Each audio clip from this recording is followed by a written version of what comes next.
You're listening to Rolling Recklessly, the podcast where dice hit the floor, paint gets spilled, and no game ever goes exactly as planned. I'm Grizzly, and here we dive headfirst into Warhammer, tabletop gaming, and the beautiful mess that is the hobby life. From epic crits to absolute disasters, we'll cover it all. So grab your minis, roll with me, and let's get reckless.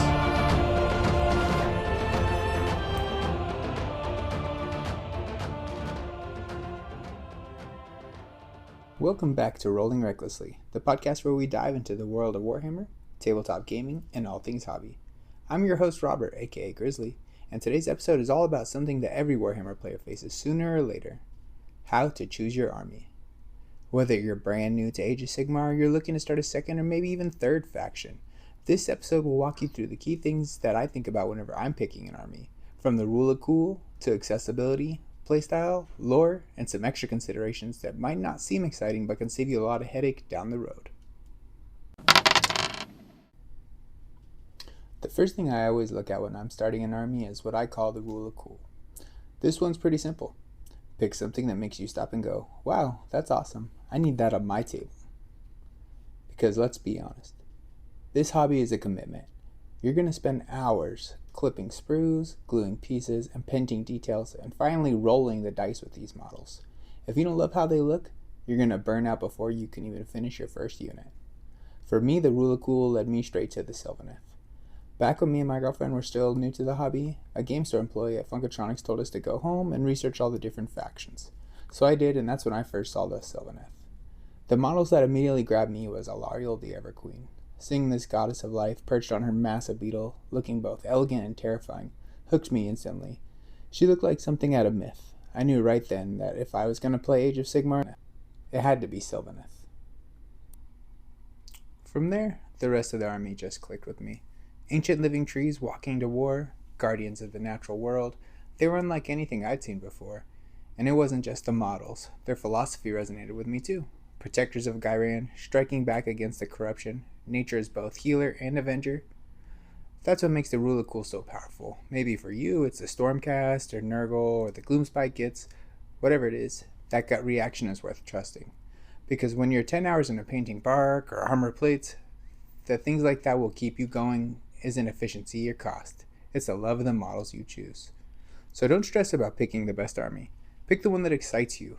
The rule of cool will carry you through far longer than any meta list or bargain box. The next thing I think about when starting an army is the accessibility of the models. This part isn't as flashy as the rule of cool, but it's really important, because even if you love an army, if it's hard to find the models, or if the rules are locked behind a paywall, it can be a real roadblock. Some armies are incredibly easy to start. Take Stormcast Eternals. They're everywhere. Starter sets, spearhead boxes, you name it. You'll never struggle to find the models. But other armies can be trickier. Older sculpts like the old Skaven kits, or discontinued factions like Tomb Kings or Beast of Chaos can leave you hunting across eBay or even paying inflated prices. One of the best ways to start an army is to grab either one of the seasonal army boxes or a major launch set box. These are usually mass produced and stick around for a while. Think about the Skaventide box. It's everywhere right now, and you'll probably keep seeing those models pop up at secondhand stores for months, even years. These big boxes usually include key models that you'll use for your army. When evaluating them, always ask yourself two questions. 1. What's the value compared to buying the kit separately? And 2. How available are these units if I want to expand later? When I started the Sylvaneth, I found the Wargrove Revenant box on eBay for about $200. It was perfect. It came with 2 different tree lords and all the bits to build multiple variants, plus a great mix of supporting units. The one box that gave me a foundation that I could build on for a long time. Other great examples are the Seraphon army box, which had multiple battle line units, cavalry, and even a slan, the literal brain of the army. And then the Flesh Eater Quartz box, which is packed in several battle line units, cavalry, and 2 heroes, the Gore Warden and the Vargulf. These boxes are worth their weight in gold for new players because they give you a variety, strong value, and instant playability. But models are just half the picture. You also need to think about the rule accessibility. Right now, some armies are running on index rules, which are free and available online, while others require you to buy a full battle tome to unlock all their Warscrolls, allegiance abilities, and lore. For beginners, index rules are great because they let you start out without spending any extra, But if your chosen army only has a battle tome, then that's an additional cost. So accessibility isn't just about what you can buy, it's also about how easily you can play. When you're picking your army, think about whether these models are widely available, if there are any good seasonal boxes, and whether you can get the rules you need without a hassle. That can make the difference between smooth sailing and a frustrating start. The next thing I look at when I'm choosing an army are the Warscrolls and the playstyles. Every faction in Age of Sigmar has its own feel on the table. Some armies rush across the board and overwhelm you with speed and aggression, while others hold the lines with durable blocks of troops. Some flood the tables with hordes, while others hit hard with a few elite units. That's why it's so important to ask yourself, how do I like to play? Do you want to grind your opponent down, outmaneuver them, or go all in on one big strike? Picking an army that matches your playstyle makes the games way more fun. For me, the Sylvaneth checked every box. I love their guerrilla warfare tactics, teleporting through the woods, striking where the enemy least expects, and using the table itself as a weapon. It makes every game feel like a puzzle, where I'm choosing when and where to strike. And then there are the centerpiece models. The Spirit of Durthu, swinging the massive sword, is just iconic. And of course, Alarielle the Everqueen herself, a little goddess of life, marching into battle on her beetle, turning the tide with her magic and presence. And while we're on the topic of Durthu, his Warscroll is one of my favorites because it shows just how perfectly the Sylvaneth fight. He's versatile, with both range and melee options. His Verdant Blast gives him 5 range attacks, hitting on 4s, wounding on 3s with a 1 rend and 2 damage apiece. It's a nice way to soften up your targets before he closes in. But when he gets into melee, that's where he becomes really terrifying. His Guardian Sword has 4 attacks, hitting on 3s, wounding on 2s with a -2 rend, and an incredible 5 damage per strike. Add that to his massive Impaling Talons, 2 attacks, hitting on 4s, wounding on 2s, 2 rend and 3 damage each, and if he's near a wildwood, he gets +1 to hit, making him even deadlier. Durthu feels like a living embodiment of the Sylvaneth playstyle. Strike from the woods, devastate the army, and then back into the trees. To give you another idea of how different armies can feel, Maggotkin and Nurgle are all about resilience. They're slow, but incredibly hard to shift. They grind opponents down while spreading contagion. The Kharadron Overlords focus on range dominance, flying ships, sky cannons, and a devastating alpha strike. The Auric war clans are pure aggression. They charge forward and smash face with brute strength. Skaven are unpredictable, massive hordes backed by war machines that might win you the game or blow themselves up. Each one plays in a completely different and unique way, so picking what fits your personality is key.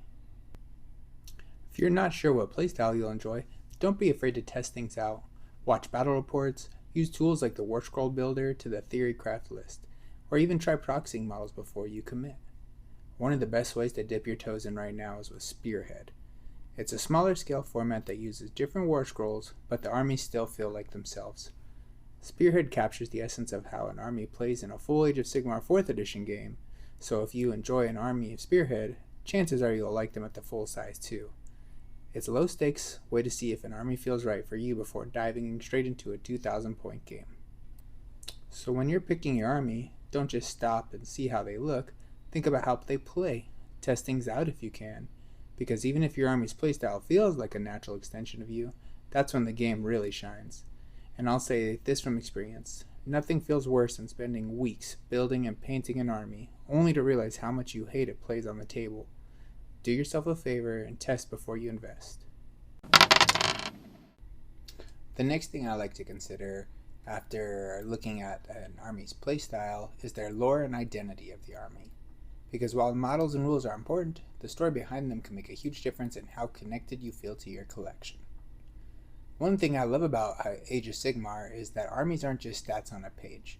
They've got histories, tragedies, and victories that make them feel alive. And when that story matches how the army plays out, it takes the game to another level. For me, the Sylvaneth hit this perfectly. Their lore is dramatic, tragic, and resilient all at once. One of my favorite arcs is the invasion of Ghyran by Nurgle.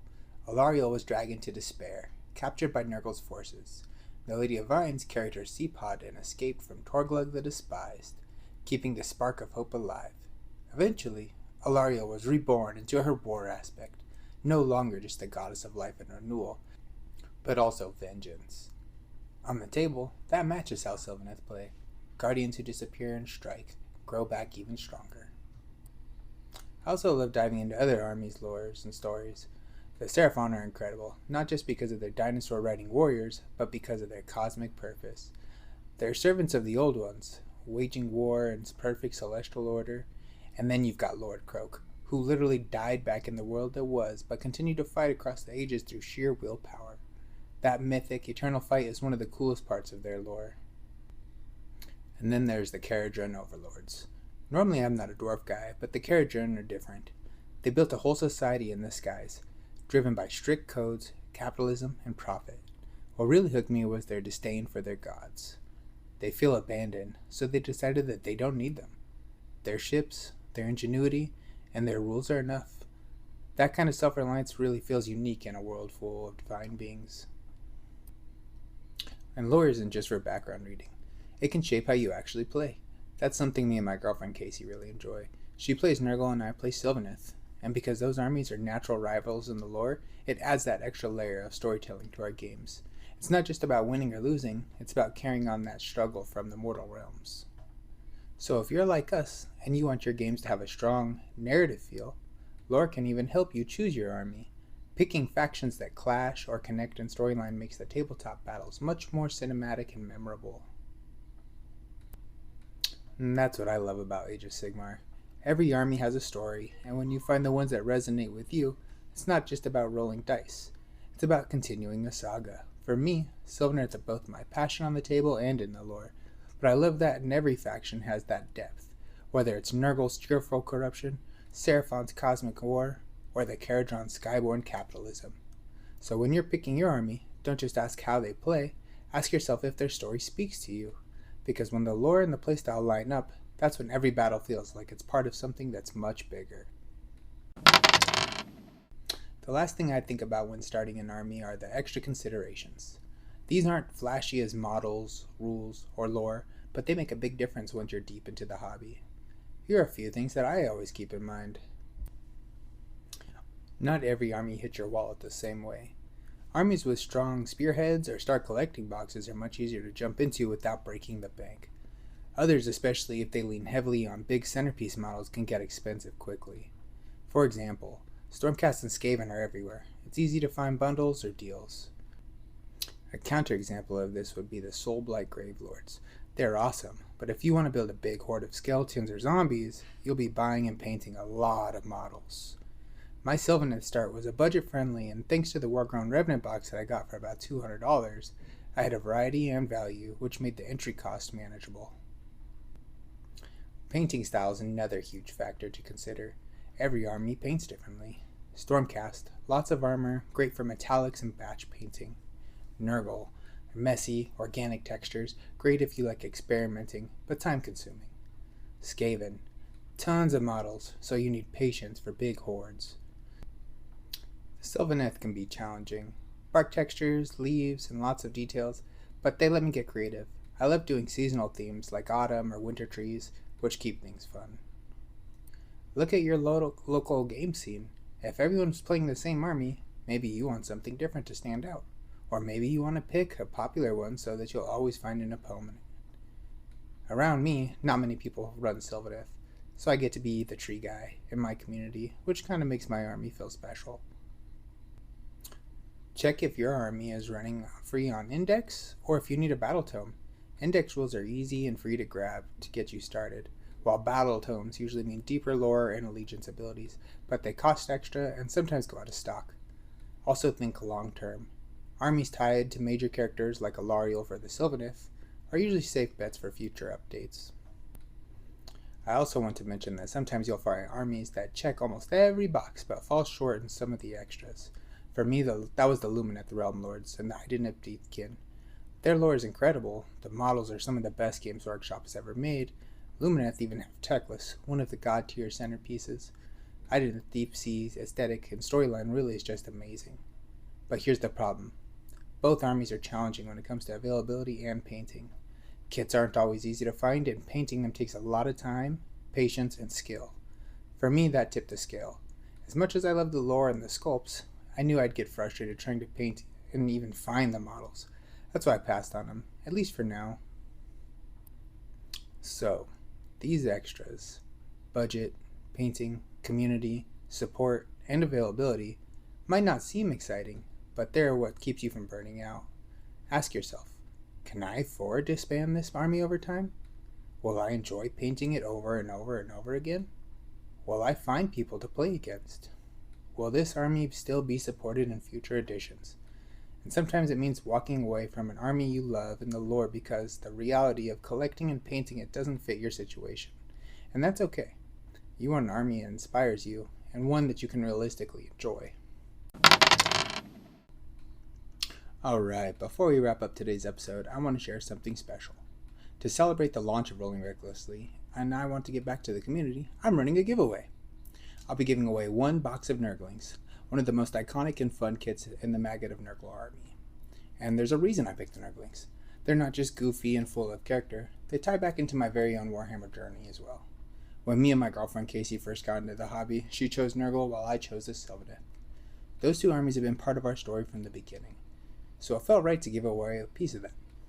Here's how you can enter. Follow Rolling Recklessly Podcast on Instagram, like the giveaway post, tag 3 friends who are into Warhammer, and then comment your favorite Warhammer faction and tell me why in a sentence or two. The giveaway is US only and is not affiliated with Games Workshop or Instagram. Their winner will be selected on October 1st, or once the account hits 250 followers, whichever comes first. So if you want a free box of Nurglings and to help grow the podcast, jump right in and enter. So to recap, when you're starting an army, think about these 5 things. Number 1, the rule of cool. What excites you? 2, accessibility. What you can actually get your hands on. 3, playstyle. How they feel on the table. 4, the lore. What inspires you? 5, extras. Budget, painting, community, and support. For me, Sylvaneth checked all of those boxes. For you, it might be the Stormcast, Nurgle, Seraphon, or something totally different. The important thing is finding out an army that you'll love building, painting, and playing for years to come. Because when all of those elements line up, this hobby is one of the most rewarding things out there. Thanks for listening to episode 2 of the Rolling Recklessly podcast. Don't forget to check out the Nurglings giveaway on Instagram, and I'll see you in the next one. And remember, may your crits be high, your paint never dry, and your rolls ever reckless.